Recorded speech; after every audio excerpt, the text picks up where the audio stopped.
Yes, you heard that right. Nikola is way ahead of Tesla in its own game of developing and manufacturing an EV semi-truck. And so in this video, I want to go over exactly what Nikola's CFO, Kim Brady, said in one of his recent conferences just a few days ago, where he spilled a lot of beans about the company's upcoming milestones and how much cash they really have to survive 2022 and 2023. It's a lot of information he shared, and I made sure I took a lot of notes, and those notes are exactly what I'm going to share in this video. But as usual, guys, before we get into it, make sure to drop me a thumbs up and hit that subscribe button if you haven't already. So the first thing we want to cover is the fact that Nikola recently announced their acceptance into the New York HVIP program. Now, the reason why this is a big deal is because this opens up Nikola to sell their trucks to new customers that are outside of their LOI and MOU customer base for the Tre BEV. We already saw what happened with the Californian project, where they gained around 80 or 90 new customer orders from dealer networks that were brand new using that specific program. And so if we now see that happen in New York, which should be another big state for Nikola as a market size, because obviously California and New York are some of the biggest states by population in the United States, we should start seeing new customer orders for Nikola come in. And guess what that's going to mean for LOIs and MOUs? Those numbers are also going to start ticking up. As we all know, in those contracts is where the real delivery numbers are seen for the company. That's where the actual money is made for a company like Nikola, which is obviously trying to sell to fleets. And then the other thing we have obviously seen is the fact that Nikola has urged its own stockholders to vote in favor for the second proposal that I've talked about countless times over the past month or so. Again, if you guys haven't watched my video already for this, I have 2 videos covering why this is important. So make sure you guys vote for the second proposal by June 30th, because it could decide the fate of Nikola's future capital raise, which is going to be critical for this company to actually succeed with its growth plans, and particularly with its first mover advantage. And so the other thing we want to go over, which is very, very subtle, but also applies to a company like Nikola, is the fact that EV prices and range are the most important things from a recent survey that we found for customers to look into before they purchase a vehicle. Now, this obviously, right at the very beginning, primarily applies to the EV business, because that's what we've seen on the consumer side, at least from Tesla, Toyota, Honda, all these other manufacturers. But this same strategy also applies to the trucking industry. And obviously, the trucking industry right now is not that populated. So it's very critical to understand what motivates a buyer on the consumer side to understand what's going to motivate a buyer in the trucking side. And as you can see from this survey, the main thing it seems like people really care about is range and cost. And as we all know right now, Nikola has the range already locked down. As you can see, these are top 50% of all the people that voted in this specific survey. As for cost, since Nikola has basically the only product out there on the market right now, their cost is basically zero because there's no competition right now. But obviously, per unit, their costs are going to fall faster than anybody else that's going to enter the market today or in the next few years. Same goes for Tesla Semi-Truck. Even though Tesla has economies of scale, it takes a whole different set of tools and skills to be able to mass produce an EV semi-truck, which is a completely different platform from something like a Tesla Model 3 or a Tesla Model S. And so because of that, there could be big advantages for Tesla or for Nikola as a first mover. And as you can see, the third main thing is the no place to charge in my area. Now, why is this going to be easier for fleets to do with Nikola? Well, Nikola has their mobile charging trailer solution, and on the hydrogen side, they're also planning to supply the hydrogen fuel as a bundle with the truck, which again will make Nikola one of the most attractive solutions in the EV space. But regardless, let's now get into the notes that I took from Kim Brady's session with Deutsche Bank a few days ago.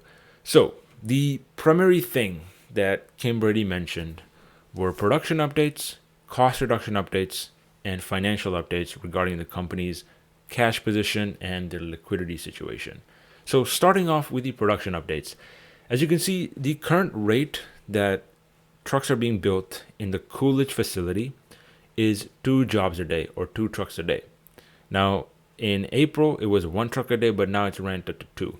And the good thing is that by the end of this year, the capacity by the Nikola crew is 5 trucks a day, which Kim Brady said will result in 100 trucks per month being built.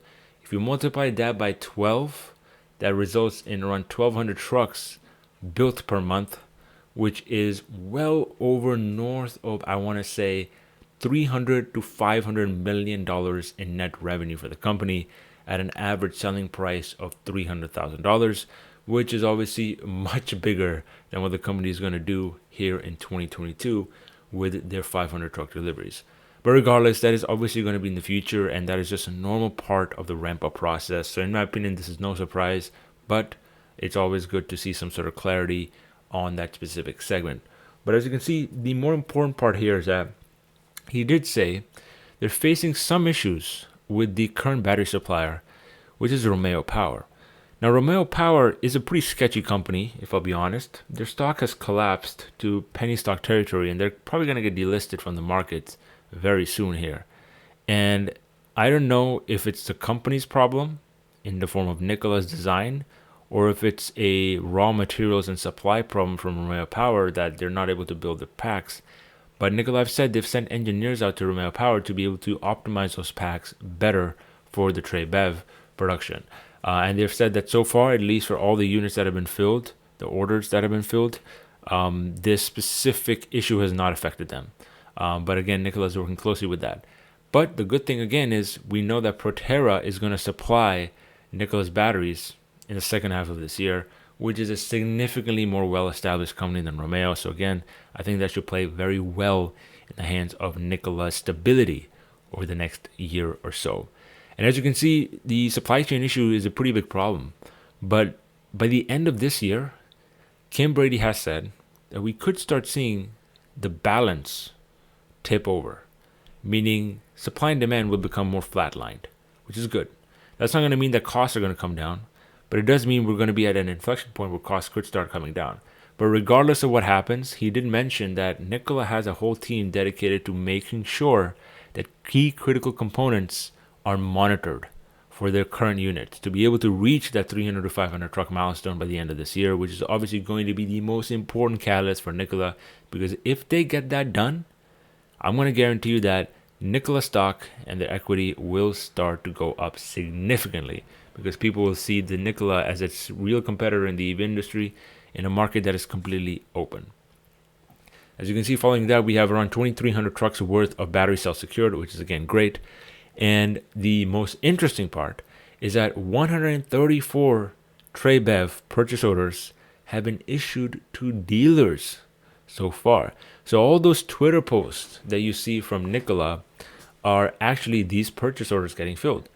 And the best part is that around 80% or 80 of those units are new customers that are outside of Nikola's LOI and MOU pool, which means that these new customers have a big catalyst essentially in place for Nikola in the future, where there could be part of that LOI and MOU pool if they see that these new trucks are amazing and they fulfill their criteria, which in my opinion they will, because this is the only product on the market right now with the capabilities that it has. And around 50 of those trucks were from existing customers. So this is going to act as a big catalyst for Nikola in the rest of this year. As these initial units satisfy customers, new orders and contracts will be announced. As for cost reduction updates, Kim Brady mentioned that the main thing we need to focus on is the battery cell, which accounts for 60% of the bill of materials of the truck, which is significant. And that is precisely why electric vehicles have taken so long to become commercially viable. But now that they are, it's all about reducing this cost. And he mentioned that the only thing that's under Nikola's control right now is well, essentially nothing. The only thing is under control is the volume, and the volume is just a natural part of the process. But the main thing that is going to drive down this cost is the expansion from the cell manufacturers to improve their margins. So making sure that there's more localization in how they source their specific cells from LG in Arizona instead of going out to Europe and China, which is obviously where the biggest supply chain issues are happening right now. And so that will improve Nikola's margins. And the good thing is Nikola has a good partner in Iveco in Europe, which is a big leverage because that means that they have a big supply chain customer already in place to work with to get those parts, which is so important for a first mover. It's so hard for somebody like Lucid Motors or Rivian. Those companies have taken 10 years to get to the point where they are, and they're still not up to date with Tesla, right? So if you're starting off on a completely flat plane with no help, with no partnerships, you're doing a very difficult task. And so that's where Nikola's advantage is. And the most important thing, I think, in this cost reductions thing that I mentioned from Kim Brady is the fact that the short-term goal for Nikola is not cutting this cost down, because that's going to happen with time and production and volume. The short-term goal is to grow revenue and take number one market share in the company, or in the country, I mean, which is exactly why I like what Kim Brady is doing at Nikola. He is laser focused on this. This is not something you hear from a CFO. This is something you hear from a CEO of a company. But CFO, very rarely. And Kim Brady is very knowledgeable, and I think he really nailed the head on this. He is talking about taking market share, which is exactly the competitive advantage that Nikola has. And so that is very important. There is no other product out on the market, and at least on the hydrogen side even, there's going to be no other truck out on the market by the end of 2023. Because Mercedes and all these other companies are still just in beta testing phase right now. Nikola's planning to already produce them by the end of next year. So that's going to be a big thing for Nikola. And then obviously the longer term goal is what I just talked about, which is cutting the BOM.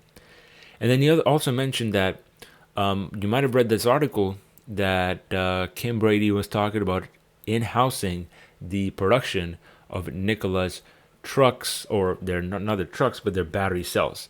Now, if we look at it right here, as you can see, now Kim Brady didn't necessarily say that that is exactly what's going to happen, but he said in 2024, to reduce costs, that is the thing Nikola's going to have to invest in. And although it's not a part of the CapEx plan just right now, since LG is a very key partner for them for the cell packs, and they already have a very nice contract in for cheap cells from LG, this could be an opportunity for Nikola in Arizona to be able to do that.